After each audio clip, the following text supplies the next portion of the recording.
अस्सलाम वालेकुम। कहानी को आखिर तक पूरा सुनिएगा और अगर आप चैनल पर नए हैं तो सब्सक्राइब ज़रूर कीजिएगा। उसने ख़त को टेबल पर छोड़ा और घर से बाहर निकल आई। वह जानती थी कि असद ऑफिस से आकर जब अपनी घड़ी उतार कर टेबल पर रखने लगेगा तो उसे माहा का ख़त मिल जाएगा। वह उसके पल पल के मामूल को जानती थी। वो कब क्या करेगा, क्या सोचेगा और क्या बोलेगा, उसे सब पता था।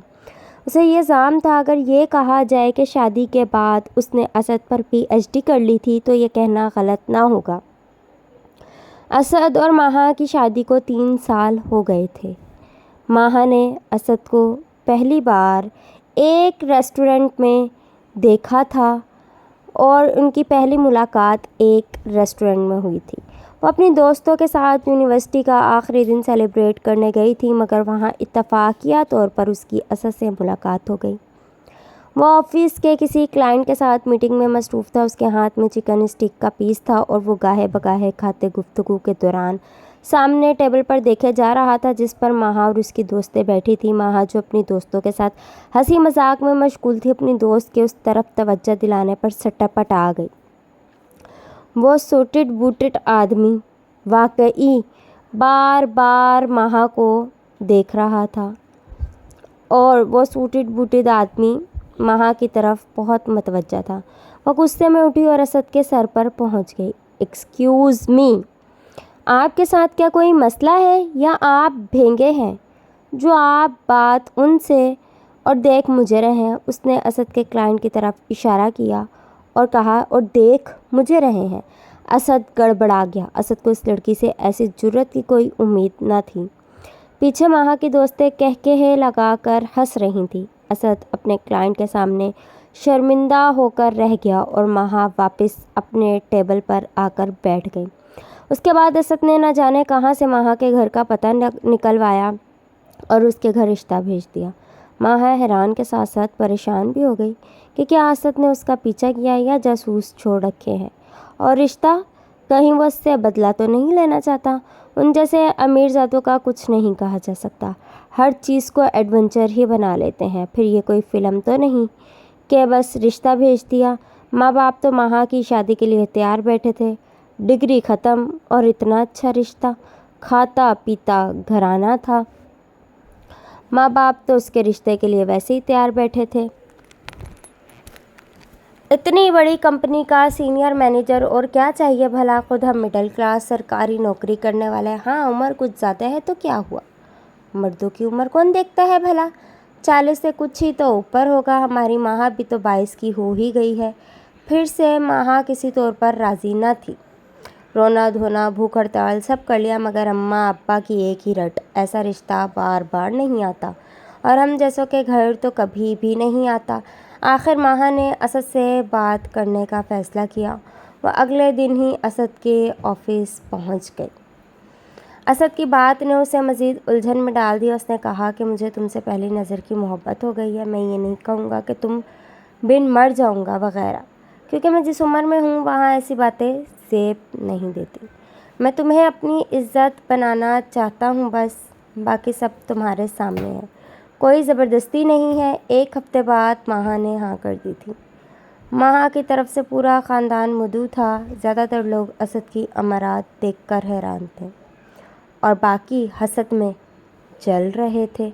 कुछ तो कहने लगे, लालच में माँ बाप ने बुढ़े को बेटी बेच दी। बस जितनी मुँह उतनी बातें। असद की तरफ से बस चंद दोस्त शरीक थे।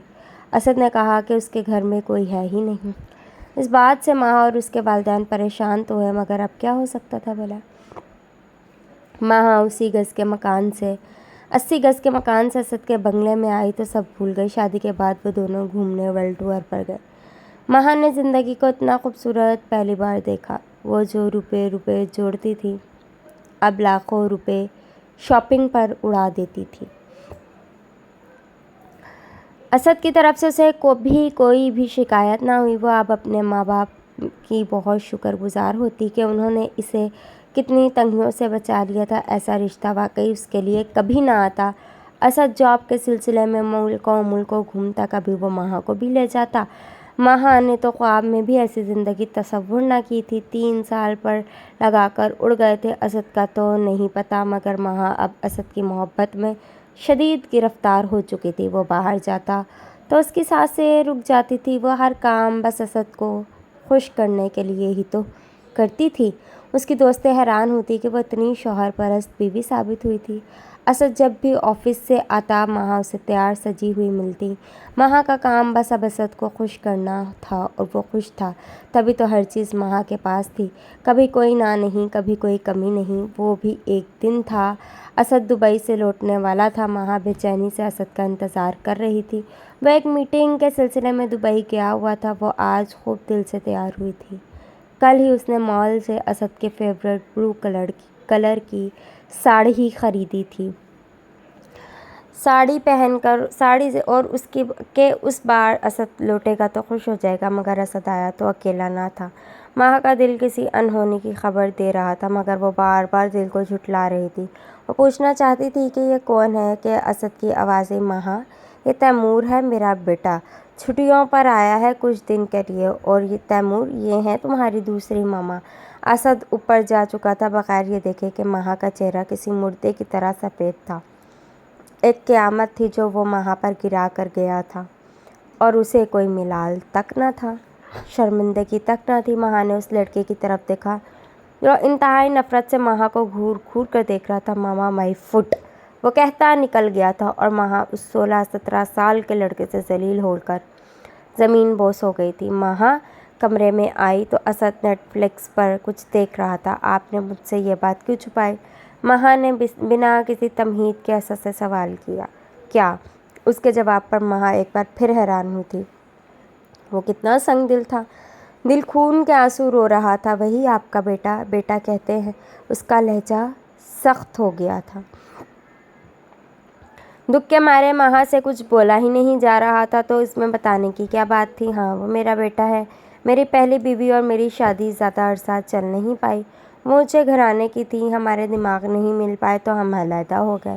بیٹا اس کے ساتھ دبئی میں ہی رہتا ہے، 2-3 سال میں مجھ سے ملنے بھی آ جاتا ہے، ورنہ میں تو ملاتا ہوں اس سے، مگر 18 سال ہوتے ہی وہ میرے پاس ہی رہے گا۔ آخری جملہ کہتے اسد کے لہجے میں فخر آیا تھا، اور مہا جو اسد کے اس انکشافات پر لہو لہان ہو گئی تھی، گیلا چہرہ اٹھائے بس ایک ہی بات پوچھ پائی، مجھ سے کیوں شادی کی؟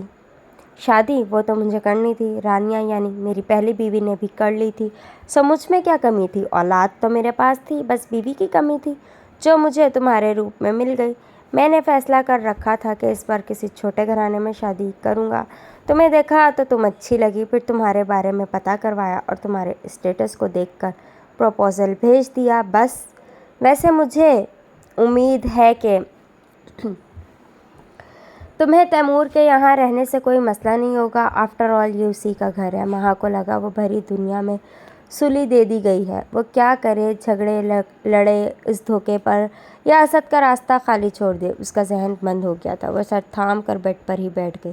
اسد اپنے بیٹے کے کمرے میں سونے جا چکا تھا۔ اس نے اسد کی پرستش کی تھی، اور اسد کیا تھا، انسان، ایسی محبت انسان سے کی تھی اس نے، ایسی جیسی خدا سے کرنی تھی۔ اس نے 3 سال بس اسد کو خوش کرنے کے پیچھے گنوا دیے تھے۔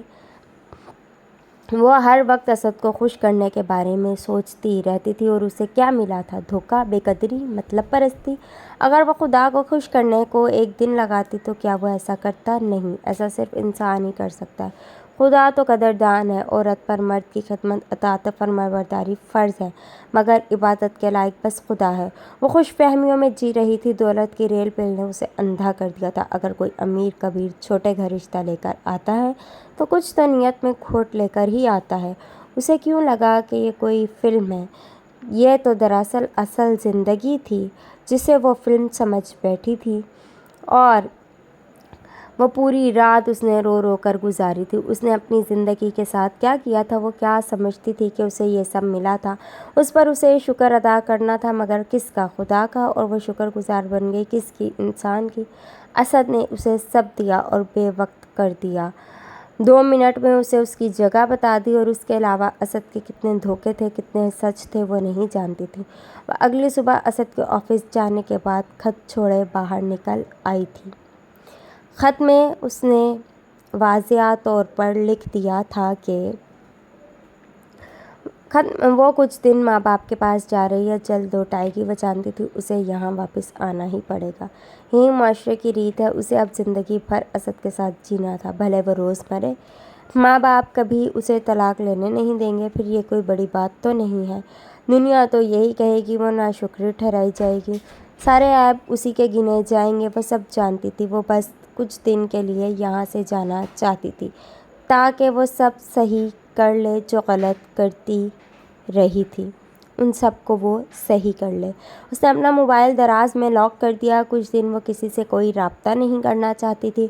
उसे वक्त चाहिए था वो असद के बेटे को अपना बेटा मान ले, क्योंकि अब वही उसकी औलाद होगी। और सबसे अहम कि वो खुदा को राज़ी कर ले, जिससे वो शिरक कर बैठी थी, इंसान को पूछ कर, और उसे किसी से उम्मीद ना थी, बस खुदा से थी कि वो माफ़ कर देगा और उसकी ज़िंदगी कभी ना कभी आसान भी कर देगा। ये कहानी मुआशरे के उन दो तबकात के बारे में लिखी है। ये कहानी मुआशरे के उन दो तबकात के बारे में लिखी है जिन्हें आम ज़ुबान में अमीर और गरीब कहते हैं। ये तो सुन रखा होगा कि रिश्ते बराबरी में करने चाहिए, मगर हम फिर भी खुशफहमी में जीना चाहते हैं। मक्खी देख कर निगल लेते हैं। दौलत की चमक हर ऐब छुपा देती है, मगर बाज़ औक़ात इंसान अपनी कम नज़री से कितनी बड़ी मुश्किल में फंस जाता है, उसका अंदाज़ा नहीं लगाया जा सकता है। बस इंसान को हर सूरत में आंखें और दिमाग खुला रखना चाहिए। अल्लाह हाफ़िज़।